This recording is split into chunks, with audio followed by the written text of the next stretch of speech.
আজ দেখা করতে যাওয়ার পথে ওর জন্য 10টা লাল গোলাপ কিনলাম টালিগঞ্জ মেট্রোর সামনে থেকে। দাম শুনে তো আমার রেটিনায় সর্ষে ফুল। অন্যান্য দিন যে গোলাপগুলো মাত্র 5 টাকা করে নেয়, আজ সেগুলোই 30 টাকা। এই নিয়ে 10 বছর হলো আমাদের সম্পর্কের। মহারানীর আবদার, বছরের সাথে সাথে গোলাপের সংখ্যাও বাড়াতে হবে। তার মানে পরের বছর 11টা, আর আজ থেকে ঠিক 40 বছর বাদে 50টা। আজ এই নিয়ে প্রায় 3729 বার প্রপোজ করতে হলো ওকে। প্রথম মহিলা ভালো মতো প্রত্যুত্তর দিতেন, তারপর থেকে একটা নতুন কায়দা শিখলেন। প্রায় ঘাড় ধরে প্রপোজ করিয়ে নেওয়ার পর আকাশের দিকে তাকিয়ে চুপ করে থাকতেন। আমি যখন বলতাম, কিরে চুপ করে গেলি যে, সাথে সাথে উনি মুচকি হেসে বলতেন, ভেবে দেখব। আর আজ তো কিছুই বললেন না, শুধু কিছুক্ষণ চুপ থাকার পর একটা মৃদু হাসির আওয়াজ শুনতে পেলাম বোধহয়। বুঝলাম এটাই ওর উত্তর। চকোলেট নিয়ে হ্যাংলাম ওর একটা লিমিট থাকে। একবার অটোয় যেতে যেতে পাশের সিটে বসা একটা বাচ্চা ছেলের ক্যাডবেরিতে টুক করে ভাগ বসিয়ে দিয়েছিলেন ভদ্রমহিলা। তারপর সে কি কাণ্ড! লোকের খিদে পায়, কবিতা পায়, ওর নাকি হঠাৎ হঠাৎ চকোলেট পায়। তবে মোটা হয়ে যাওয়ার ভয়ে কখনো নিজের টাকায় কিনে খান না।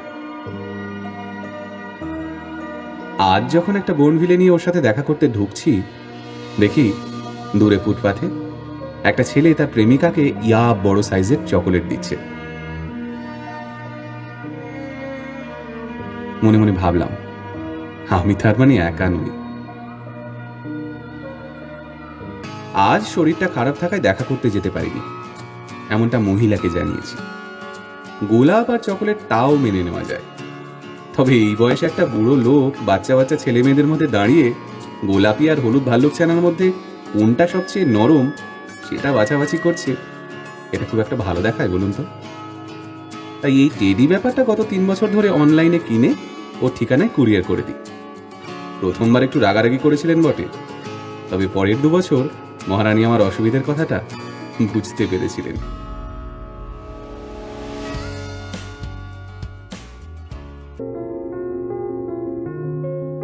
তুমি দিনে 5টার বেশি সিগারেট খাবে না, প্রমিস?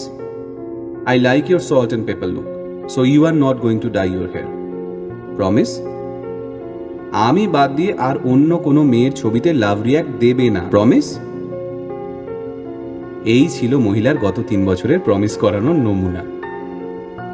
এই যে অসামান্য প্রমিসিং এজেন্ডা নিয়ে যে মানুষটা দিনের পর দিন আমাকে সহ্য করে চলেছেন, তাকে না ভালোবেসে থাকা যায়?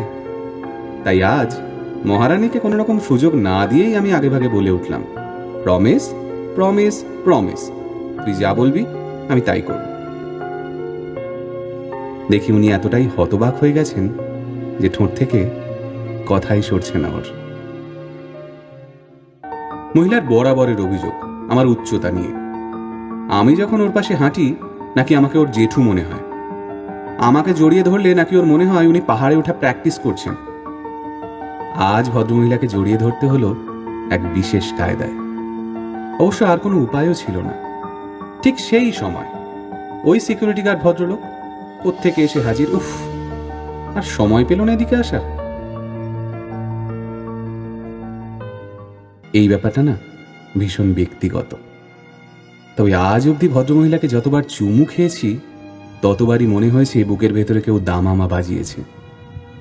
আজও তার অন্যথা হয়নি। শুধু আজ সিকিউরিটিটা আমাকে দেখে আরো একবার অবাক চোখে তাকিয়ে থাকলো। লোকটা বোধহয় আজ অবধি কাউকে এইভাবে চুমু খেতে দেখেনি। কি করব? মহিলা যে মাটির নিচে কবরের মধ্যে দিব্যি শুয়ে আছেন। চুমু খেতে হলে আমাকে তো ঠোঁটটা মাটিতে ঠেকাতেই হতো। গতকাল জড়িয়ে ধরে ওঠার পর দেখি সারা গায়ে ধুলো লেগে আছে। এই সিকিউরিটি গার্ড ভদ্রলোক নির্ঘাত আমায় পাগল ঠাউরেছেন।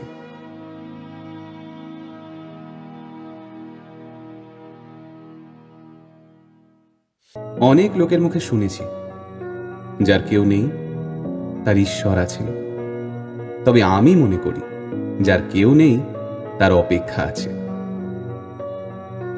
আর এই অপেক্ষাই পারে সারা জীবনের মতো আলাদা হয়ে যাওয়া দুটো মানুষকে এক আকাশের তলায় সামনাসামনি দাঁড় করাতে। গত 8 মাস ধরে তুমি আমার পাশে নেই, তবে আমার থেকে বেশ খানিকটা দূরে মাটির নিচে যেয়ে তুমিটা চুপ করে শুয়ে আছো। আমি জানি সে অপেক্ষা করছিল এই 7টা দিনের। এই 7টা দিন কারো চোখে আদেখলাপনা, কারো চোখে লোক দেখানো, কারো কারো চোখে তো কলোনিয়াল হ্যাংওভার। আমিও এক বছর মনে মনে বিরক্ত হয়ে যেতাম এই 7টা দিন আসলে। তবে আজ যখন তুমি নেই, বুঝতে পারলাম এই 7টা দিনের মাহাত্ম্য। এই যে বছরের নির্দিষ্ট 5টা দিনেই ধুমধাম করে দুর্গাপুজো হয়, এই যে বছরের নির্দিষ্ট একটা দিনেই ঈদ পালন করে মানুষ, এই যে বছরের নির্দিষ্ট একটা দিনেই ক্রিসমাসের জন্য আলো ঝলমলে হয়ে ওঠে গোটা শহর, সেগুলো তো বছরের যে কোনো দিনই হতে পারে। কেন হয় না?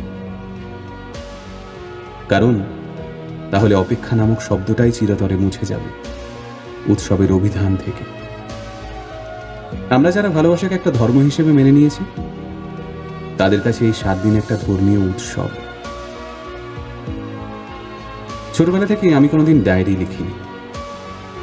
গত 7ই ফেব্রুয়ারি প্রথম লিখতে বসেছিলাম, তাই গত 7 দিন যা যা লিখেছি সেগুলো পড়ে হাসি পেলেও সেটা সংবরণ করার চেষ্টা করি। আজ এই পাতাটা এখানে বসেই লিখলাম, কারণ তোমার ইচ্ছে ছিল আমায় প্রেমপত্র লিখতে দেখার। ডায়েরির 8টা পাতা আমি রেখে গেলাম এখানে, আর সাথে নিয়ে গেলাম এমন একটা ডায়েরি যাতে চাইলেও কেউ এই 7 দিনে কোনো দাগ কাটতে পারবে না। আবার এভাবেই পরের বছর এই দিনে একটা ডায়েরি হাতে নিয়ে বসবো তোমার সামনে। যাওয়ার সময় রেখে যাব আরো 8টা পাতা। ততদিন অপেক্ষা করো, কেমন?